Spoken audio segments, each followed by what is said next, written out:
كتاب الله دستوري وخير الخلق أسوتنا. Let me tell you younger folks something, especially those of you that are looking to get married. The approaches you've taken to find a spouse, I will not spell out for you. You already know, and I already know. The options you've considered, the conversations you've had, the social interactions you've had are between you and Allah. I'm no one to judge. But I know some of you have a guilty conscience inside of you. My first plea, I'm begging you, I'm pleading with you, the most important asset you have, the most valuable thing you will have in this life is a clean heart. Because that is the only key to Jannah. That is the only key to salvation on Yawm al-Qiyamah. And when you give your heart prematurely to a relationship that is illegitimate, then that heart starts getting dirty. And when a heart starts getting dirty, it is no longer suitable for Allah Azza wa Jalla anymore. So don't think that your relationships or your inappropriate interactions and inappropriate relationships are not going to have a spiritual impact. They absolutely and certainly will. And they will destroy in you the most valuable thing that you carry within you, your iman. It will ruin it. You have to protect that faith. When you're looking for a spouse, it's okay to look for somebody that you're attracted to, that you find good looking, that you find their personality is nice and all of these other things. But don't forget the principles. A few principles, if you can observe them, I think we can clean this process up. I didn't even talk about online matrimonials. You know why? Because the online, if you can observe these principles, it doesn't matter if you're looking for a spouse online or on site or on campus or on convention or on whatever. It doesn't matter. It's the matter of observing particular principles. Try to live by some of this stuff and you'll see a lot of barakah in your own relationships. First of all, understand that for the guys, the girl you like is somebody's sister, is somebody's daughter, is the respect and honor of somebody's family. So when you're staring at her like that, just think about somebody staring at your sister like that. Just remind yourself of that. Just remember this is somebody's honor we're talking about. It's okay for you to see a glance and say, oh, I want to marry her. That was great. But one glance is good enough for you and you take the dignified approach. Then the second thing, of course, first of all, don't be a perv and walk around like, Don't do that. That's not the kind of Islamic spirit we're trying to revive here. So that's one. But two, if you do find somebody interesting, take a respectful approach. There are formal chaperoned matrimonial type sessions. That's fine, at least there's a chaperone present there. And if that's not the case, the best approach, honest to God, the best approach is an indirect one. The best approach is through a friend, through somebody's, a friend who has a sister who knows her, etc., etc. Try to be as indirect as possible. Because when you're direct, shaitan loves it. He just puts stuff in you and he puts stuff in her and the giggles start and the smiling and then the texting begins and then you're sharing, then you're adding each other on Facebook and then you're calling each other late at night. Then the Skype thing begins, then things get out of hand. Things take one step at a time and they just really get out of hand. Take as indirect an approach as possible. And, some people ask, well, how am I supposed to get to know the person? You can, it's fine. There's nothing wrong with getting to know the person, but get others involved. And so that's the other thing I want to attack today. There's no harm in two families talking to each other. It is not too formal. Don't go crazy, they're getting engaged. It's just two people trying to talk in a respectful way. Don't turn it into something it's not. So families, you say, I don't want to tell my family, it's not that serious yet. Actually, that's the problem. You should tell your family even when it's not serious. And your family shouldn't get all crazy. We can't approach them, they might take it too seriously. It's not serious, it's just two families talking. That's how communication is supposed to happen. If you're not involved in it, they're gonna do it on their own anyway. You can't stop it. A lecture will not stop it. It's already happening, it's been happening. And it didn't just start in 2013. It's been happening. It's all around us. You don't think that stuff was happening when I was going to college in 1835? It was still happening. These are realities. We have to deal with reality instead of cursing it and yelling at it. It's not going to change it. We have to face it. So get your family involved. Don't let your family get too worked up about it's too big of a deal. Don't let it become too big of a deal. It's okay to have a conversation with a family, with a guy talking to a girl, with a chaperone, getting to know each other, trying to figure things out and things like that. And if it works out, it works out. If not, alhamdulillah, you move on. But you didn't get emotionally attached. You had some butterflies in your stomach, but they didn't turn into like entire pigeons in your stomach, right? So you didn't go that crazy. You didn't become emotionally invested. Here's the problem with becoming emotionally invested. When you become emotionally invested, you fall in love with a girl or with a guy or something, and you're like, I have to marry this person. First of all, you have no guarantees it's gonna work out. And second of all, when you get that infatuated, you don't care what anybody else thinks. لَيْسَ فِي الْحُبِّ مَشُورَةٌ, right? And when you go that crazy, then you don't wanna listen to anybody. And so you don't listen to your parents, you don't listen to her parents, you don't listen to your brother, your sister. Nobody's advice matters to you anymore. These parents try to bring you to a speaker. Sheikh, talk to him, he wants to marry this girl. And the Sheikh's like, what am I gonna do? Don't marry her. Okay. Doesn't work. It's too late. And if it doesn't work out, one of two things happens. If it does work out, you have scarred your family, because you went on a war against your family to do it. And if it doesn't work out, you're scarred forever. And you will now not be able to have a healthy relationship again, because in the back of your mind will be the other relationship. It's an unhealthy way to go about things, So don't do it. And, don't engage, don't invest yourself emotionally. Don't, quote unquote, fall in love like that. And if you think you just fell in love in this conference, walking down the hall, you saw a girl like, وَقَعْتُ فِي الْحُبِّ, that's not falling in love, that's just your hormones. Congratulations, you're a teenager. That's not love. Anyhow, so for young people, my serious advice is we have to become a little more serious. So there's two sides of it, at the parent side and the youth side. For young people, my advice is become a little more strict. And for the parents, my advice is become a little less strict. Like, we've got an imbalanced situation here. We've got youth that have no guidelines and no restrictions. Nothing's wrong, everything's permissible, like Assassin's Creed or something, right? It's like that. And on the other side, you've got parents that are way too strict, and they're unrealistic in their strictness. And so we're choking our own community in this way, subhanAllah. This should not be happening. Now, those of you that are married people, show of hands. Inna lillahi wa inna ilayhi raji'un. Okay, good. Married people that are here, part of your job is to help young people get married, especially the younger couples here.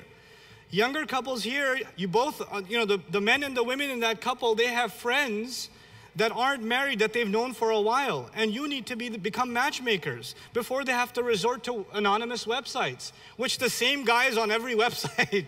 He's got his profile on every single website. Everybody knows him, Because one of my friends got married, he had his profile on like 30 Muslim matrimonial sites. And he asked me to speak at his wedding. And I was like, the internet will not be the same anymore.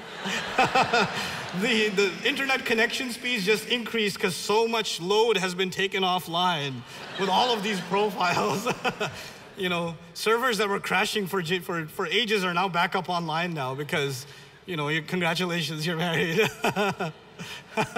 Because I'm pretty cruel in my marriage talks. So I told him, by the way, every sister in the hall that's not married knows everything about you. Your height, where you worked, your favorite color, because, they've been to those websites. So, mashallah. So, I'm not against the online thing. I'm really not. It's a reality. If you don't have any connections, what are you going to do? But be careful about it. Don't look for just a shallow, criteria. Look for something more meaningful. You're looking for someone you're going to live with the rest of your life. And for those of you younger girls that are being forced by their parents to marry their cousin from Bangladesh, those of you that are being forced to marry, and they're being told you have to marry this person. Okay, what about this one? And we brought another one, and we brought another one. And they just keep getting uglier for some reason. I don't know what it is, but they keep getting uglier. And the pressure is mounting on you because you're reaching the cultural expiration date. Let me tell you something very strictly, very seriously. If you don't open your mouth if you don't open your mouth and clearly say, this is not how I want to live. This is not going to be the next 50 years of my life. This is not what I want to do. If you don't open your mouth and say, I shouldn't say anything, it's buri baat hoti hai. My parents wouldn't understand. No, families will not resolve issues until you openly talk. I'm not talking about yelling and screaming, but you have to be open and clear and let your parents know this is not how it's going to go. It's not disrespectful. And parents, please listen to this. Please listen to this. Don't force your daughters into a marriage they're not happy with. Don't say on their behalf, no, she's happy. We know her. You don't know her. You don't know her. She's not happy. You're just saying that because I'm asking.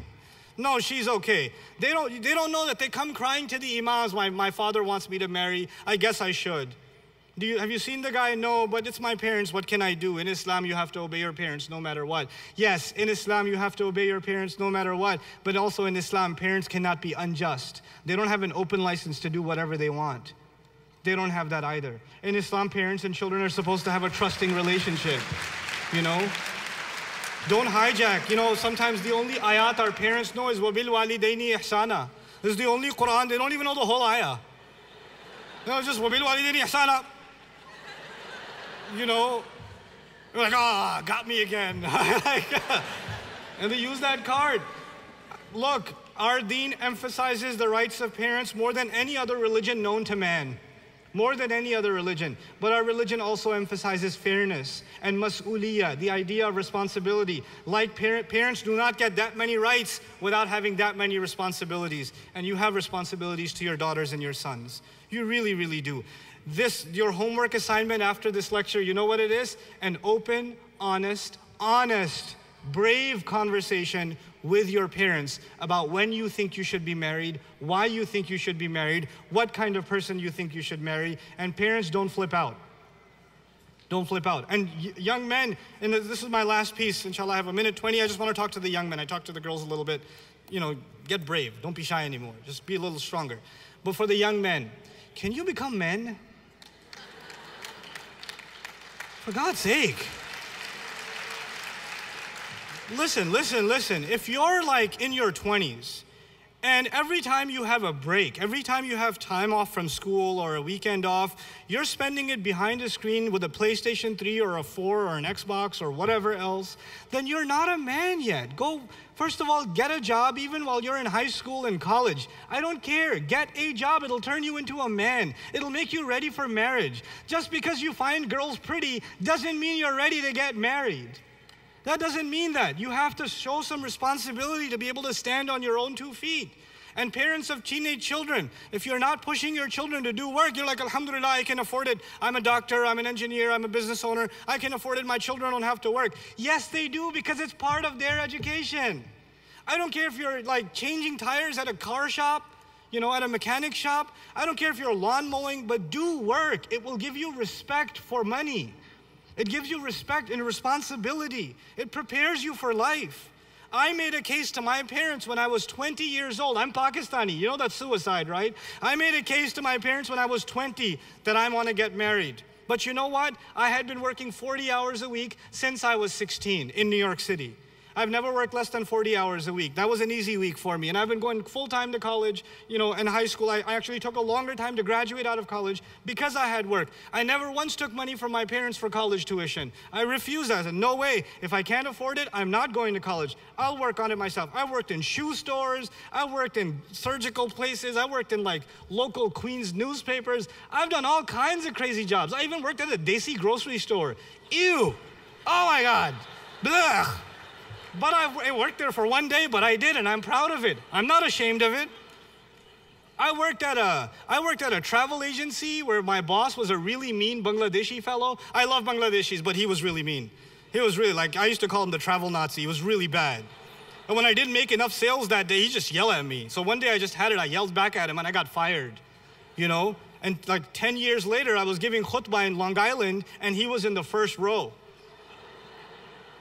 And I have a beard now. He didn't have a beard back then, and he recognized me too. He's like,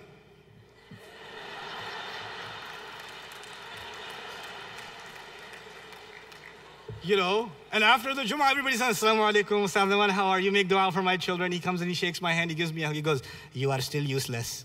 So I was like, right? I was like, I know. But you know why I'm telling you this? I'm telling you this because there's no shame in working. It's part of what makes you who you are. I got married at the age of 22, but I can argue I had a right to. I was on my own for quite some time. I was taking care of my own responsibilities, you know? And if you're doing that, then don't expect the highest things. And my in-laws are crazy. They're just crazy. You know, I got married 6 months after I got laid off. I didn't have a job and I got married. Because they didn't, I know. Okay, انتهى الوقت. I didn't get married because I had the money. I got married because my in-laws felt that I was good for it. That was it. I could prove myself to them. That's all it was there. So look for that in a son. Look for that in the boys. May Allah Azza wa Jal turn our young men into real men that can carry household responsibilities and really become good husbands to the sisters that are here that are looking to get married. May Allah Azza wa Jal find all of our young singles. May Allah Azza wa Jal help all of them find the appropriate couple, the appropriate spouse that will give them a happy married life. May Allah also help all of the divorced people here get remarried and get remarried quickly, inshallah ta'ala.